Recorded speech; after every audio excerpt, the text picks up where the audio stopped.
Boa noite, nossos amados irmãos. O nosso culto de crescimento cristão que iniciamos hoje com o nosso novo modelo de chegar até os irmãos. E agora nós estamos chegando à casa dos irmãos com esta palavra e esta mensagem após termos cantado hinos lindíssimos, inclusive hinos antigos. Talvez a geração anterior à minha deva se lembrar melhor ainda. A nova geração vai conhecer, ou melhor, conheceu um pouco destes hinos aí. Mas eu gostaria, amados, de pensar um pouquinho com os irmãos sobre o que hoje estamos vivenciando. O medo do amanhã é algo assim que nos assusta. Quantos mortos teremos ao final desta pandemia? E é isto que está assustando ao mundo. Mortes que poderão vir vitimadas pelo coronavírus, o novo coronavírus, que assim foi chamado, ou pelo que vem depois dele, as consequências que deverão ser catastróficas em relação a desempregos, fomes e tantas outras consequências.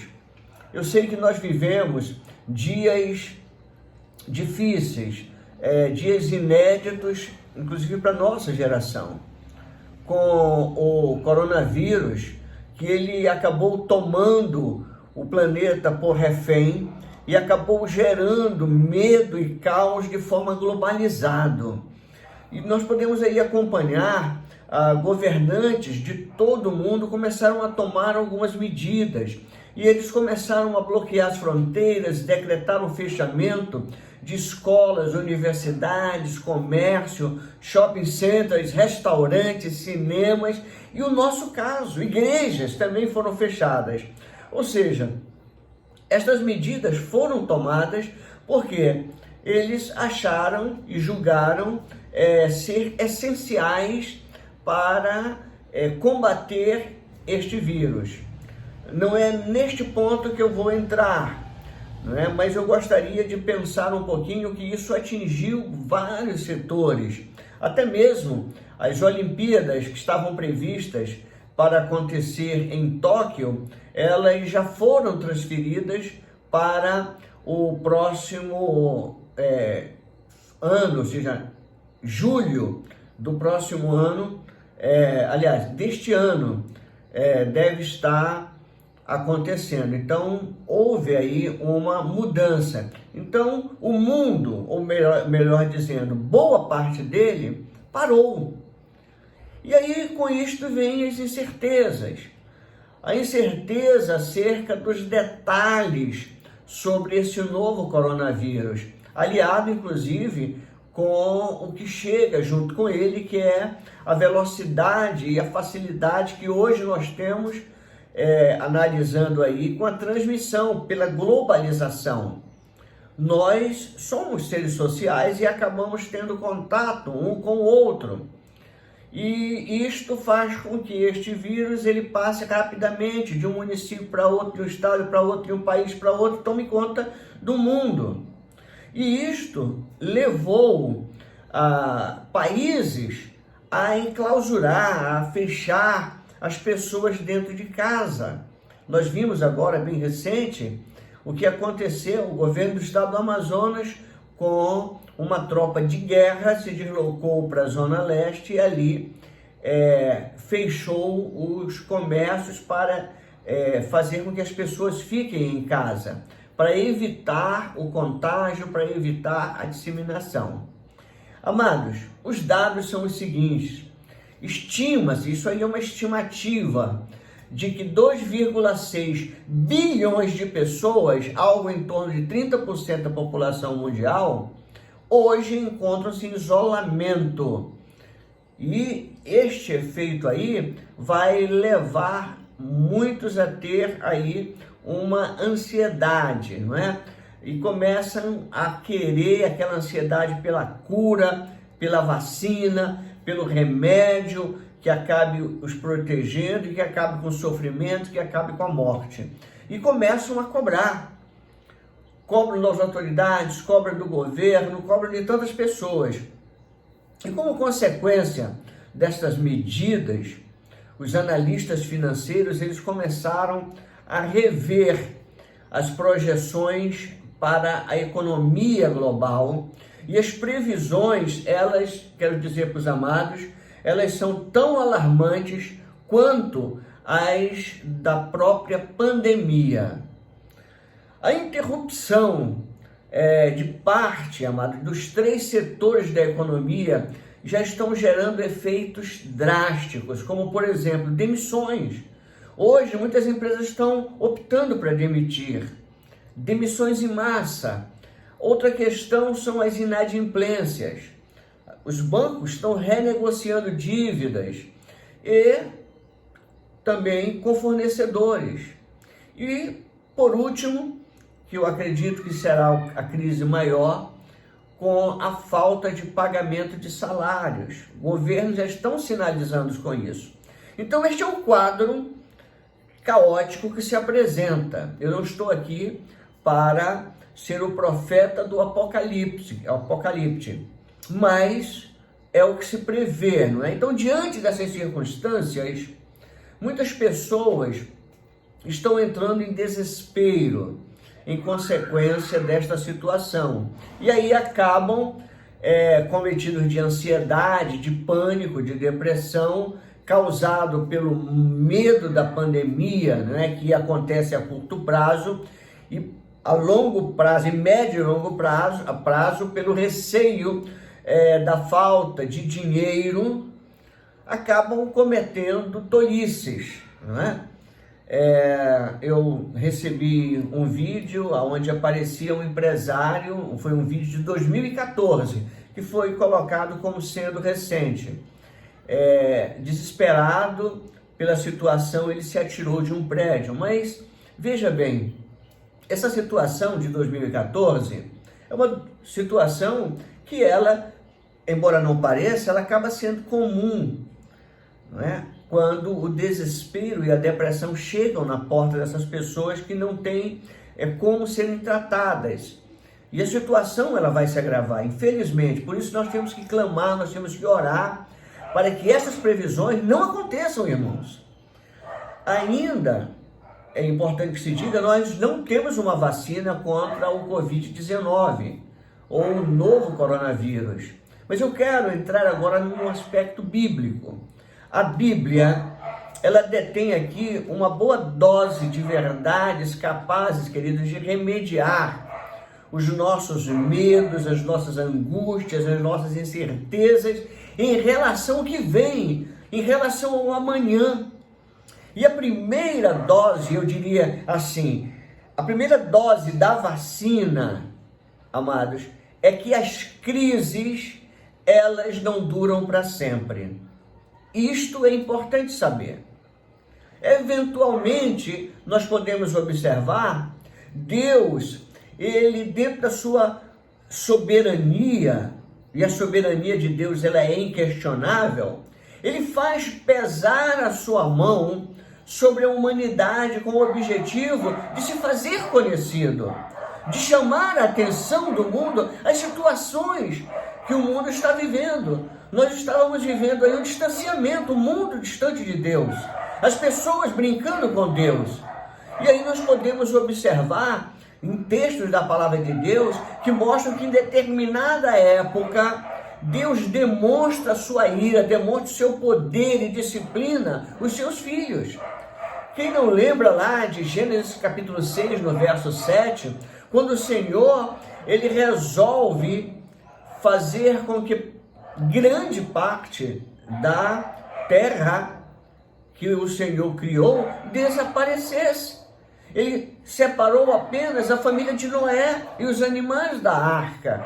A perversidade do homem foi grande demais e a mão do Senhor passou sobre a terra.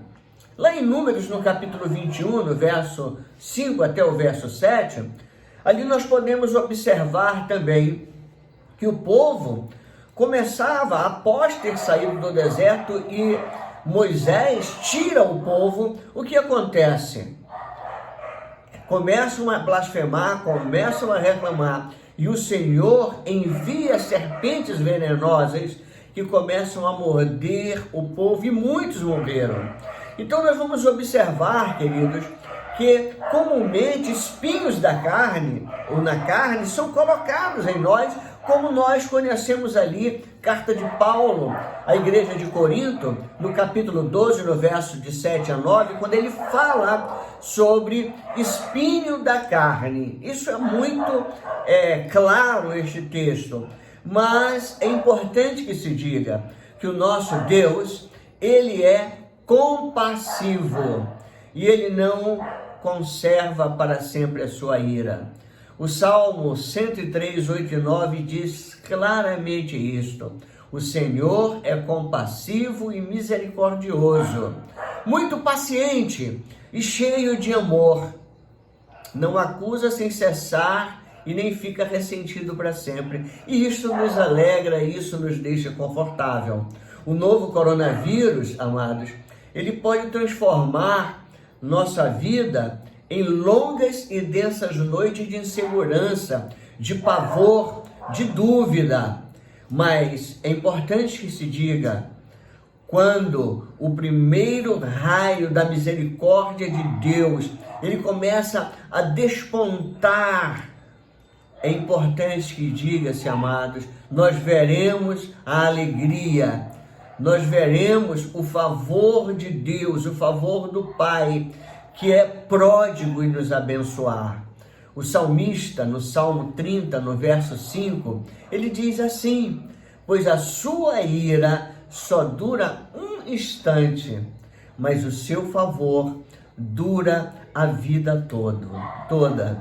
E a continuação do Salmo diz: o choro pode persistir uma noite, mas de manhã irrompe a alegria. Essa é a primeira dose.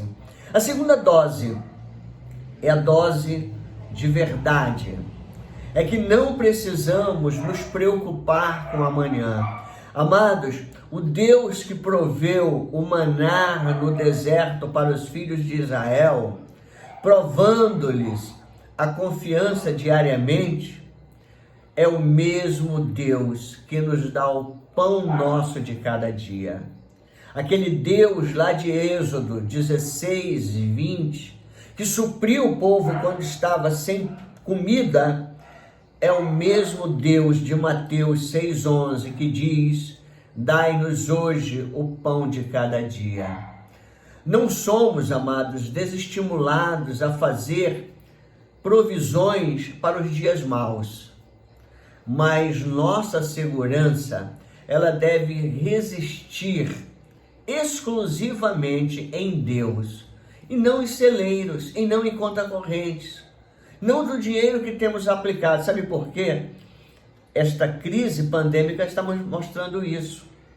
Não adianta você ter dinheiro no banco, que se você chegar a um supermercado, chegar a uma drogaria, você não encontra álcool gel, você não encontra máscara, você não encontra luva.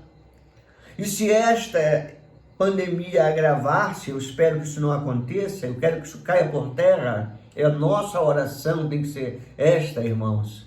Não vai adiantar nada do dinheiro que você tem, não vai adiantar riqueza nenhuma. Se tiver falta de alimentos no supermercado, não vai adiantar nada disto, amados. O nosso socorro vem do Senhor. A nossa segurança jamais pode estar naquilo que podemos perder. Deus nos deu o hoje para viver. Não sabemos, amados, o que sucederá amanhã. E o novo coronavírus está aí para provar isto. Tiago, no capítulo 4, no verso 14, diz assim: vocês nem sabem o que lhes acontecerá amanhã. Que é a sua vida? Vocês são como a neblina que aparece por um pouco de tempo e depois se dissipa. Trazer as preocupações de amanhã para hoje, eu quero dizer o seguinte, é desconfiar da provisão divina e afligir-se desnecessariamente, pois basta, amados, a cada dia o seu próprio mal. Basta. o amanhã nos será dado somente amanhã. E ainda assim, só se Deus quiser. Porque se Ele não quiser, Ele não te dará o amanhã. Por isso nós temos que buscar, nós temos que clamar. Agora, porém, vocês se vangloriem das suas bênçãos que têm recebido. Você agradeça a Deus, porque Deus é maravilhoso, amados.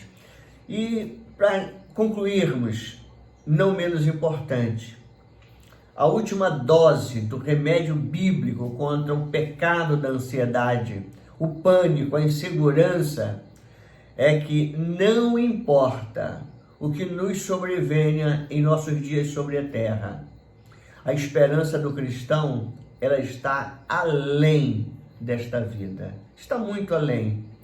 Ao passo, queridos, que é pecado viver obcecado com o dia de amanhã. Por isso, eu quero te dar um conselho. É bom, neste momento, desligar um pouco destas redes sociais, das televisões que só pregam a desgraça, te deixando ansioso com o dia de amanhã, te deixando ansioso com o que pode acontecer. Nós temos uma televisão que hoje prega a tragédia. Desligue dela. Não é bom. Busque a palavra de Deus. Nós podemos, queridos, clamar ardentemente e buscar pelas promessas garantidas do futuro que o Senhor tem para nós. O reino do Senhor Jesus já está nos prometido. Zacarias, no capítulo 14, no verso 9, ele diz assim: o Senhor será rei de toda a terra. Naquele dia haverá um só Senhor e o seu nome será o único nome. Nós aguardamos este dia em que os nossos corpos serão glorificados e seremos como o Senhor. Após a ressurreição, Ele esteve com o seu corpo glorificado. Próximo domingo, culto da Páscoa, aonde celebraremos a ressurreição de Jesus, aonde teremos o mesmo corpo que o Senhor tem também. É isto que nos aguarda. Aqueles que já foram batizados em Cristo Jesus, que já passaram, amados, pela experiência da salvação. E isso aí é uma experiência tremenda. São excelentes promessas que nos ajudam, amados, a manter o foco no que é eterno.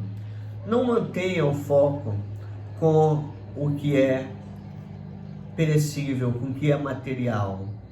O amanhã não nos pertence. Colossenses capítulo 3, verso de 1 a 3, eu leio e concluo a mensagem que diz: portanto, já que vocês ressuscitaram com Cristo, procurem as coisas que são do alto, onde Cristo está sentado à direita de Deus. Mantenham o pensamento nas coisas do alto e não das coisas terrenas, pois vocês morreram e agora a sua vida está escondida com Cristo em Deus. Amém? Igreja do Senhor Jesus. Vamos então cantar o último hino com todos, aonde vocês estiverem. Aproveitem esse momento, o hino está logo na sequência e tenhamos uma terça-feira abençoada. Eu quero aproveitar esse momento e lembrá-los: o próximo domingo será um culto tremendo, na manhã e na noite, online, irmãos. É um culto da Páscoa, onde celebraremos a ressurreição de Cristo Jesus. Que o Senhor continue abençoando essa igreja gloriosa, essa igreja abençoada, essa igreja da unção. Amém? Que Deus nos abençoe.